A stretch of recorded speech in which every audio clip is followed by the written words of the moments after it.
Hello class, let's look at chapter 3 of the book. And chapter 3 talks about the major philosophies of education. And after you read this chapter, hopefully you were able to produce a philosophy of education.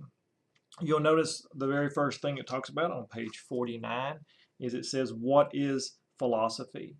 And it says the simplest yet comprehensive definition is that philosophy is the love of wisdom and the search for it. I'll give you a quick video on the definition of philosophy.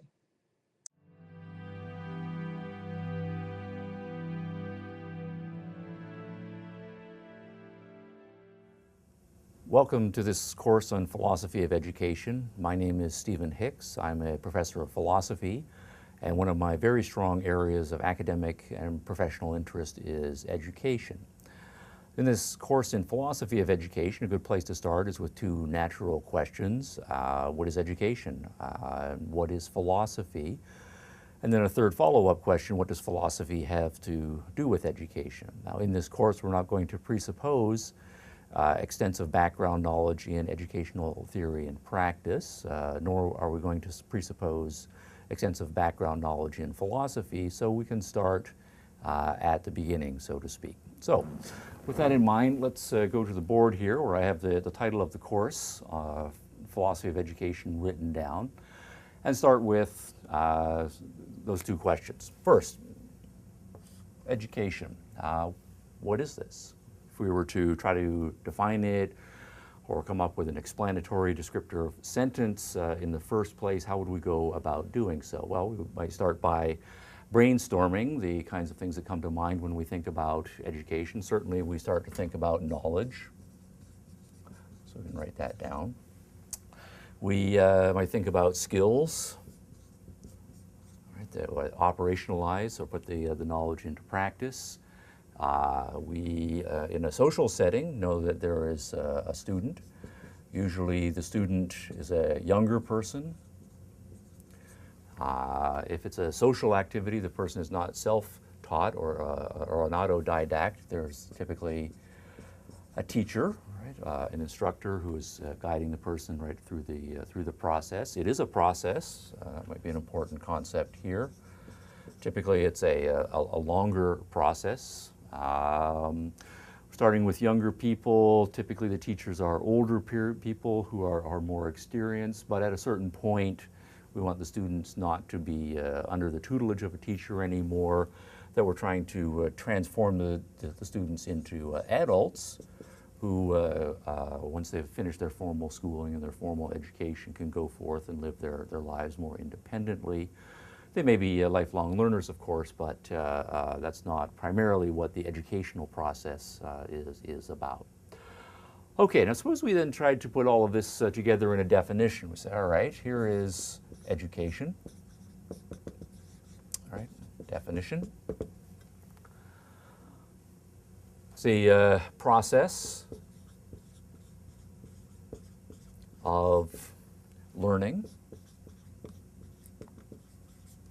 and teaching, primarily the young. The knowledge and skills necessary for adult life.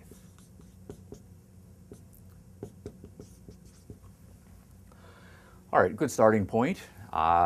Points of controversy that are worth raising questions about here. We know that, of course, older people can be educated as well. Some people will come back for a second educational career. So do we need to expand the definition in that category? We know that there are people who are self-taught. So is the teaching part necessary here? We've mentioned knowledge and skills. Are there other things that we need to add? Do we, for example, talk about character? Is that something that we essentially should add? So in various ways we could have a discussion and debate about the exact scope and application of this particular definition. But I'm going to use this as an initial good starting point for introducing education in its connection to philosophy. We have enough to go on to get that on the board. On page 50, we go into what's called branches of philosophy. And this is where the book kind of loses people, and I don't want it to happen to you. So what we see is when we're looking at branches of philosophy, we have three different levels. One is metaphysics, the other one is epistemology, and then axiology.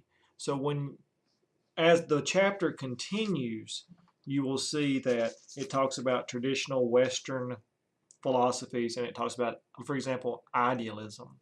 And it says, okay, metaphysics, epistemology, and exology. So these three things will carry over as you look at all the other philosophies of education. So we need to find out what these terms mean because they're going to apply when we look at all these different elements. So the first one is metaphysics. And if you look in the book on page 50, it says that the branch of philosophy that is concerned with the nature of reality and existence is metaphysics. So metaphysics is concerned with the question of the nature of the person or the self. So here's a quick video on metaphysics. Introduction to Metaphysics.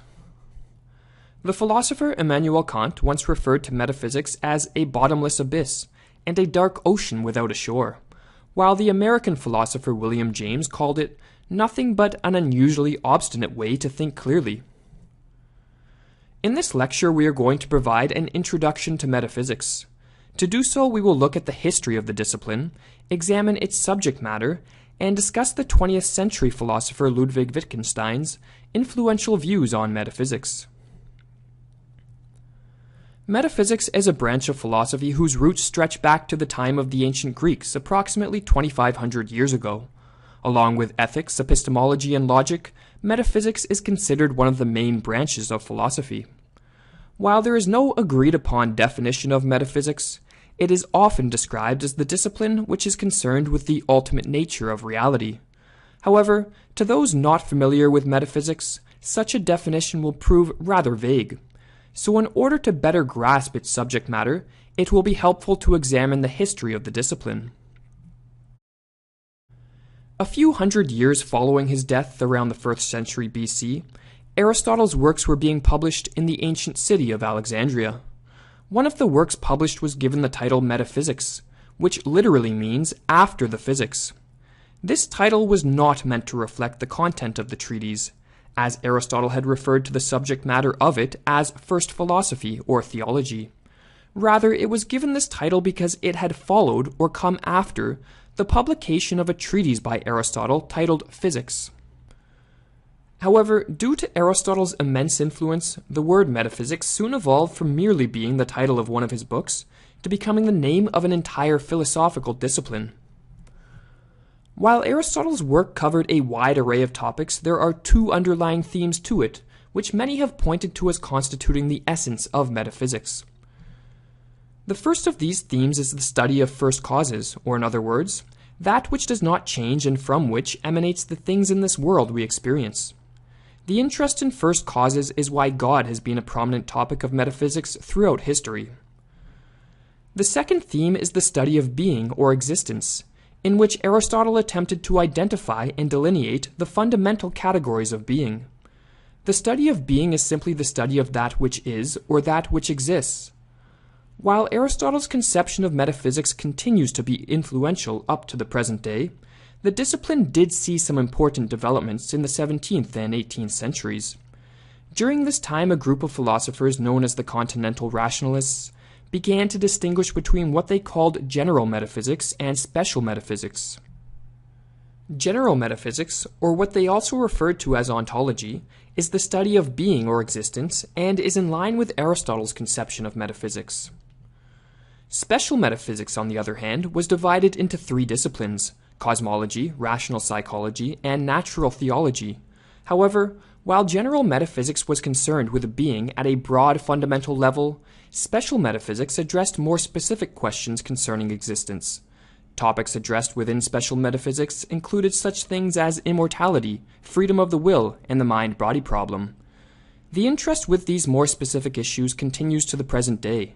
However, the problems of general metaphysics, or what is more commonly called ontology these days, remains the most prominent area of metaphysics.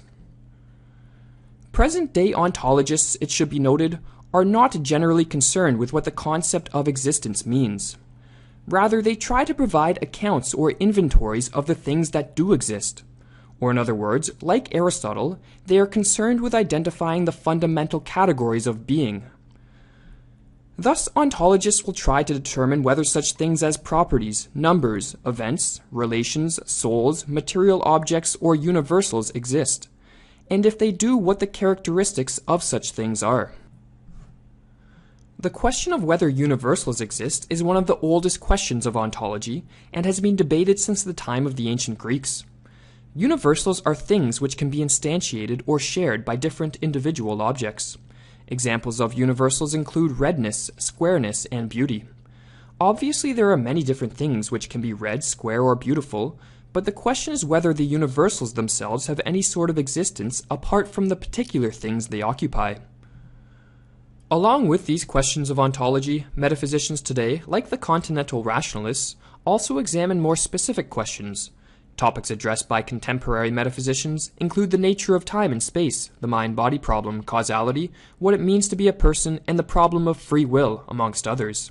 The philosopher Peter van Wagen has put forth 3 questions which he believes encapsulates the subject matter of contemporary metaphysics. What are the most general features of the world, and what sorts of things does it contain? What is the world like? Why does the world exist, and more specifically, why is there a world having the features and the content described in the answer to question 1? What is our place in the world? How do we human beings fit into it? As should be now evident, metaphysics deals with some very abstract questions, questions which many philosophers, metaphysicians amongst them, believe may not even be answerable.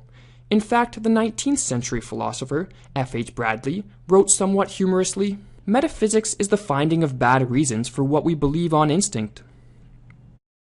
Ludwig Wittgenstein, one of the most influential philosophers of all time, was also skeptical about the ability to answer metaphysical questions.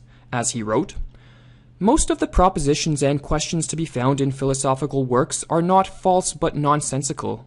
Consequently, we cannot give any answer to questions of this kind, but can only establish that they are nonsensical.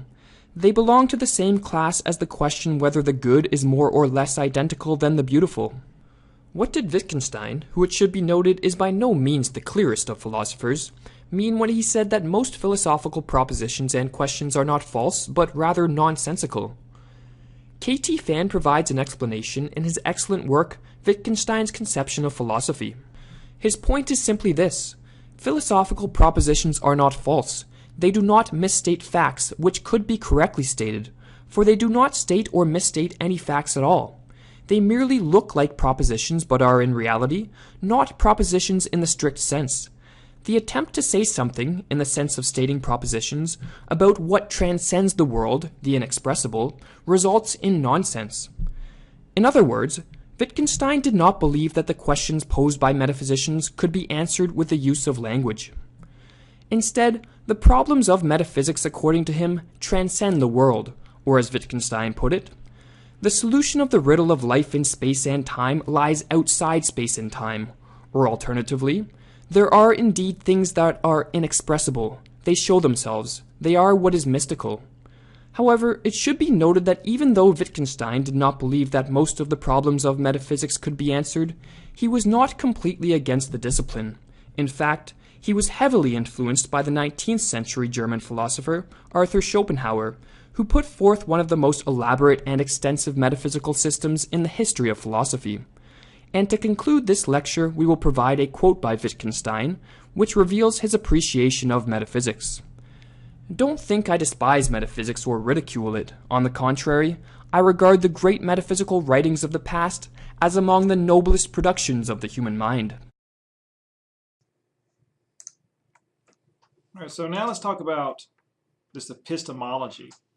Epistemology is the branch that is concerned with the investigation of the nature of knowledge, and that's what that's about. To explore the nature of knowledge, to raise questions about the limits of knowledge, the sources of knowledge, the structure of knowledge. So you see what we're breaking apart the philosophies into different categories. There are several ways of knowing, of course. One is the term logic, deductive logic, and inductive logic. So once again, when we're talking about realism, we're going to look at epistemology to see how realism, idealism, pragmatism all defined this idea of how we know something. So I'll give you a quick video on that as well.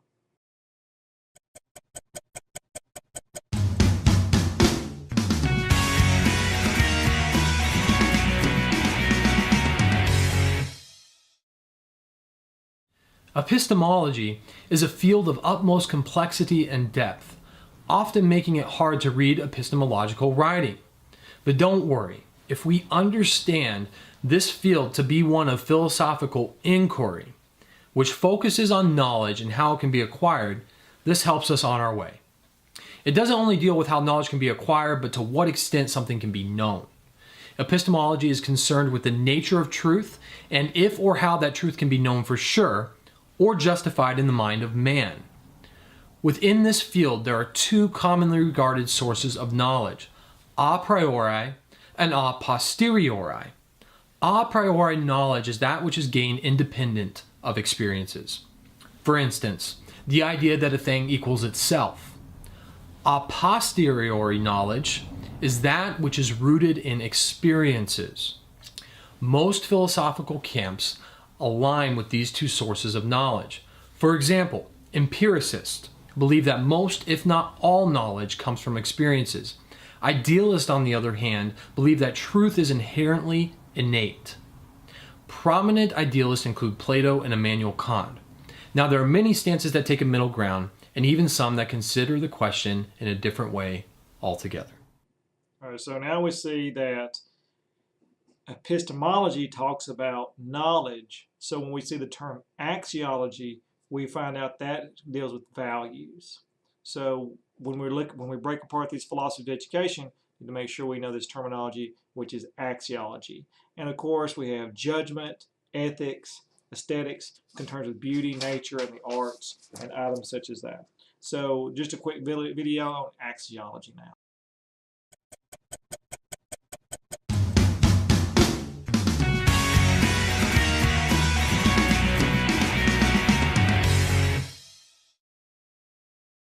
Axiology is the philosophical study of value. It attempts to determine that which is good in either an action or an object. As axiology is applied to human actions, it's called ethics. As it is applied to the physical traits of an object, it is called aesthetics. Because axiology is more of a category containing two more specific studies, it's often unheard of in philosophical discussion. The distinction made by axiology is an important one. It relates the studies of ethics and aesthetics in a common pursuit, that being value. In ethics, we call this value right and wrong. In aesthetics, we call it beauty. The similarity in scope between these two studies is not immediately apparent. Hence, the term axiology becomes useful to that end. All right, so now that we have the terminology down pat and we understand metaphysics, epistemology, and axiology, we can now look at just one of the theories. And we don't have to go through the whole chapter, but that was always the most difficult part about teaching this class and just teaching this chapter is the book starts out with philosophy of education. It goes branches of philosophy. So you start thinking, well, it must be talking about all the branches. So metaphysics, well, what is that? And you really have to see that they're just giving you terminology so then you can decipher and break apart some of these theories. So the first is idealism, and the book says on page 53, it is considered the oldest philosophy. So when you look at the metaphysics, and you already know what metaphysics is, it says that idealism stresses that mind over matter. For the idealist, reality is intellectual or spiritual. So then when you look at epistemology, which we know from our definition that epistemology is nature and knowledge and how knowledge deals with that, it says that because idealism accepts a primary mental explanation for its metaphysics or reality, it is not surprising that idealists also accept the premise that all knowledge includes a mental grasp of ideas and concepts. So when you look at each one of these theories, you now know what the term, so epistemology means knowledge, and axiology deals with ethics. It says, for idealists, values are rooted in existence and are part of reality. Idealists contend that values are absolute and eternal.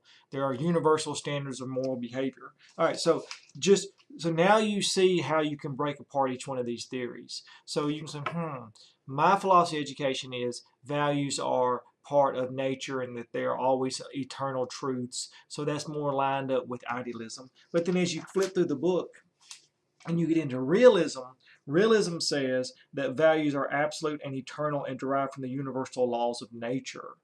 Nature law and moral law are the most determinants of what is good. Idealists also believe that which is good is dependent on leading a virtuous life. Although realism does not adhere to any hard and fast rules, realists believe that deviating from moral truth will cause injury both to the persons and to the society. And they also talk about metaphysics. So you can look at realism and idealism. You get all those differences right there. And then as you continue through the book, through the chapter, it talks about pragmatism. And pragmatism, also known as experimentalism. So let me go ahead and show you a video on pragmatism.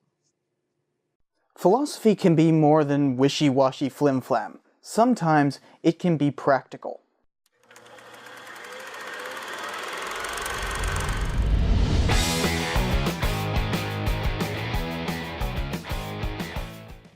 Hey, Cypher here. The United States isn't really considered a birthplace of philosophical ideas, but leave it to America to come up with one of the most productive schools of philosophical thought. The history of philosophy tends to be completely focused on Europe before World War II. Because it's become so enmeshed in the American psyche, we, and the rest of the world by extension, have forgotten where it came from. You see, pragmatism yielded results that we take for granted, and it's about time that we stopped. You know, most people use the word pragmatic as a word that's interchangeable with like realistic or practical. But that's actually a bit of a problem. Being pragmatic is supposed to mean something more than that. It's a way of thinking, an entire philosophical school of thought. So, what is pragmatism? Well, in the crudest definition, it's a form of rationality which places reliance on practical considerations over theoretical ones. That may sound stupidly simple, and it kind of is, because pragmatism is so much more than that. But to truly understand what it is, we have to go through the history of it. Charles Sanders Peirce, or C.S. Peirce, is considered to be the father of pragmatism. This guy was amazing. He came up with loads of stuff. Hell, he was so smart that he came up with the way that logic gates are used for processors back in 1886. That's right, he basically invented how a CPU works half a century before the CPU was ever created. Some of you may have heard of semiotics. It's basically the way that meaning works in language, you know, the actual logic of meaning in language. Well, Peirce invented that. This Frenchman named de Saussure came up with a chopped up version of it decades later, but it is completely inadequate in comparison to C.S. Peirce's version, which predates it and is better. Peirce even preempted Bertrand Russell's attempt to make a foundation in logic for mathematics. The dude created the logical foundation for quantum physics. I mean, he was really freaking productive. So why doesn't it seem like anybody wants to talk about him anymore? Well, part of it is the whole Eurocentrism thing and the way that American discoveries tend to get discounted prior to World War II, but even more so, it's the epistemological foundation in which he based all of these discoveries on. And Europeans at the time thought it was just American jingoism, so they paid it no heed. That jingoistic epistemology is the core of pragmatism. Epistemology is merely the study of the way that knowledge works. Like, what counts as knowledge? How do I know if I know something? What is the truth? Well, C.S. Peirce, being the practical guy he was, he cut through all the inane nonsense to get to something really worthwhile. He formulated a theory of truth that actually yielded results. A lot of the time, people get into arguments without any kind of idea of what counts as the truth. But pragmatists don't really have this problem. You might think that this is a bunch of sophist mumbo-jumbo at first, but hear me out. Peirce said, Truth is the concordance of an abstract statement with the ideal limit towards which endless investigation would tend to bring scientific belief, which concordance the abstract statement may possess by virtue of the confession of its inaccuracy and one-sidedness, and this confession is an essential ingredient of truth. Now that's a bit convoluted, so let's take it out of the 1860s academic speak and put it in a more understandable context. Essentially, the absolute truth is what people would rationally conclude if they were given infinite time to inquire and argue. So the current truth is merely who holds the best argument that fits the current evidence available. It seems so simple it's stupid, right? You wouldn't believe the amount of argument there is in philosophy over this, though. But this is the foundational theory of pragmatism. The normal theory of truth is that it is a reflection of reality, but the pragmatic theory states that it is a reflection of practical inquiry. Europeans really hated it, so they generally ignored it, even though so much subsequent scholarship has been entirely reliant upon it. There is a significant corollary to this theory, which Peirce explained in this way. Consider what effects that might conceivably have practical bearings we conceive the object of our conception to have. Then our conception of these effects is the whole of our conception of the object. What that means is that pragmatists think there is nothing more to how we may think of something than how it may affect us, as in the practical world is the only world we may know. That means these guys were more concerned with results than the deeper meanings of the universe. Because if they don't have practical value, then they don't have any value at all in this conception. You see, this was being said in the 1860s and 70s when people like Friedrich Nietzsche and Karl Marx were putting out completely self-involved philosophies that were fairly useless at the time. They argued over whether or not there was a god, or what is the most ethical way to treat people, or what direction humanity should grow. Philosophers like those guys were arguing over the nature of existence. This is not worthy conversation to a pragmatist. Because if the nature of reality is not part of something that you can find through practical inquiry, then it is not part of the truth. Now, as with any philosophical school, I'm obviously oversimplifying this quite a lot. And there are a whole lot of different theories associated with pragmatism, but I'm just trying to show a very basic outline. After all, as a pragmatist would be, I'm more concerned with the results than the system that yielded them. With these two principles, you can actually build a lot. Now, Peirce focused mostly on logic and language. He used his theory of truth to test what principles were better than others, checking one against another for its practical usage rather than its purity of form. You have to understand, this is still something fairly alien to the way most people conceive of scholastic thought. Normally, they think of truth as something that is representative of reality, whereas this is just what works best. It's almost scientific in its conception, but is actually applicable anywhere, unlike the scientific method. C.S. Peirce, by checking his work against what is the most practical, was able to create all that stuff that I said before, simply through this kind of philosophy. So Peirce actually gathered a whole slew of followers, most important of which was William James. Now, this guy was no slouch himself. He popularized pragmatism through a whole series of lectures, which spurred on a whole generation of pragmatists. Another follower of Peirce's was John Dewey. James and Dewey worked together to create all the normal tenets of a full-blown philosophy, such as science, religion, aesthetics, ethics, and metaphysics. But that's all too esoteric for this video. But I'm sure you can imagine what pragmatic philosophy comes out to on your own. Just think, is it practical? And extend that to all of your core beliefs.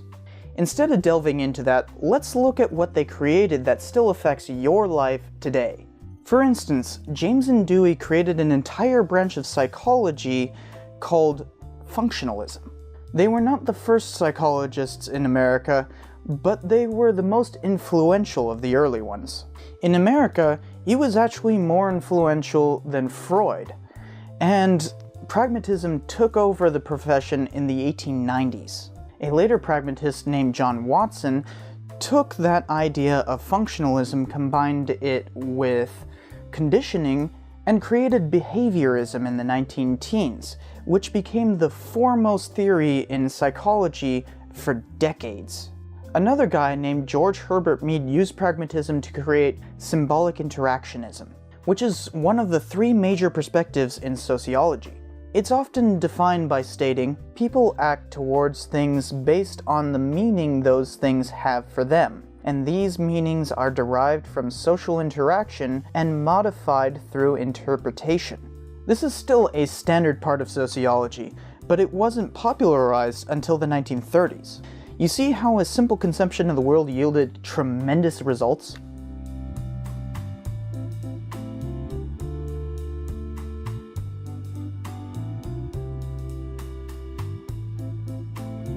So what happened to pragmatism? I mean, it kinda died out in World War II. Well, that's because logical positivism kinda took over. The problem with logical positivism is that it relies very heavily on the verification aspect of pragmatism, but not so much the practical emphasis. Meaning, there was a movement back to the stale world that is truth being the reflection of reality, rather than something that is malleable by practicality.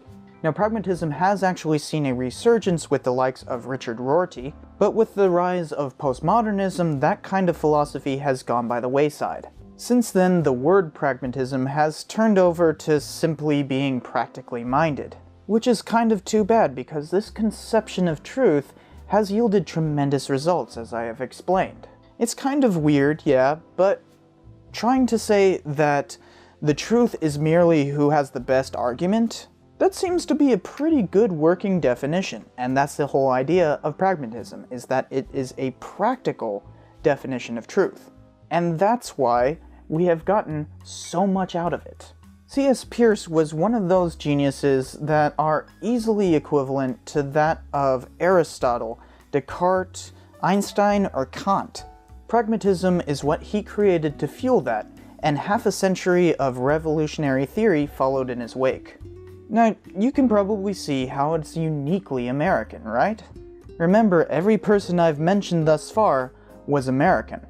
It seems like extending practicality to an entire philosophy would be something that you could only get in the USA. Now, there obviously have been other schools of thought, like Transcendentalism, but I can't really think of anything that has had that much of an impact in America, let alone the world. Hell, can you think of another philosophy that has had that great of an impact? I can't. So, why do you think that pragmatism gets so overlooked?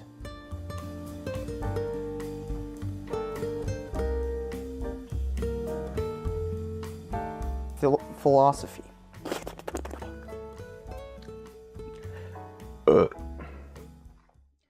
Alright, so you now know how the chapter is laid out. We have those first terminology which sets the tone, and then it goes into idealism and breaks them apart with that way, realism, pragmatism, and it also goes into existentialism. And I don't have to read the chapter to you. You're all adults, obviously. But at the end of the chapter, it talks about the major Eastern philosophies, and it looks at Hinduism, Buddhism, and Confucianism, and Taoism.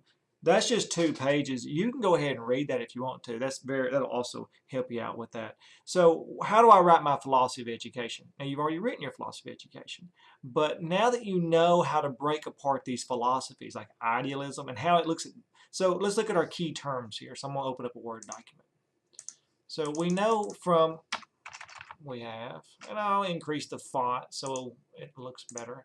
Well, first off, we have knowledge, values, and, relationships. That's a big element right there that they continue to stress through all of these concepts. How do we learn? That's a big thing. How do we learn?